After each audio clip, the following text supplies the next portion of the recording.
मुंबईच्या टिळक भवनामधील कार्यक्रमामध्ये काँग्रेसकडून प्रचाराचा श्रीगणेशा, हर्षवर्धन सपकाळे यांच्या उपस्थितीमध्ये लोगोचं अनावरण, पालिका निवडणुकीसाठी काँग्रेस लढणार, काँग्रेस जिंकणार ही टॅगलाईन. पिंपरीमध्ये दोन्ही राष्ट्रवादीचा तिढा 2 जागांवरती अडलाय. रोहित पवार आणि अमोल कोल्हेंचा सुलक्षणा शिलवंत आणि इम्रान शेख यांच्या जागांसाठी आग्रह.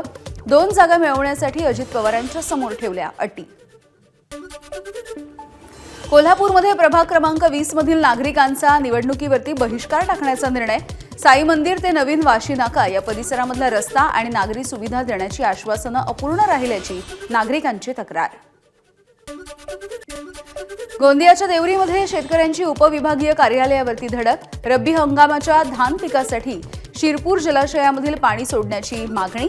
प्रशासनानं आश्वासन दिल्याच्या नंतर आंदोलन मागे.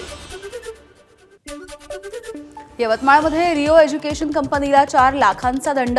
शिष्यवृत्ती सराव परीक्षेमध्ये उच्च जात कोणती असा प्रश्न विचारल्यामुळे मुख्याधिकाऱ्यांची कारवाई.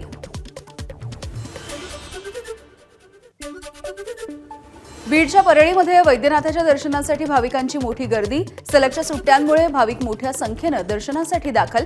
दर्शनासाठी भाविकांच्या लांबच लांब रांगा.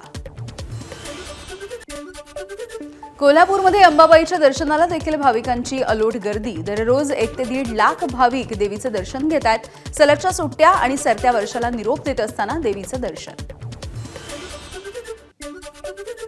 सिंधुदुर्गामध्ये देखील सलगच्या सुट्ट्यांचा आनंद लुटण्यासाठी पर्यटकांची कोकणाला पसंती सध्या बघायला मिळते. राजकोट किल्ल्यावरती देखील पर्यटकांनी मोठी गर्दी केली आहे.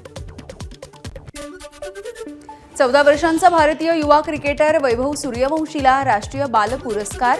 देशामधील लहान मुलांना दिला जाणारा हा सर्वोच्च असा पुरस्कार मानला जातो. लहान वयामध्ये क्रिकेटमधील जबरदस्त योगदानासाठी वैभवला हा पुरस्कार प्रदान करण्यात आला.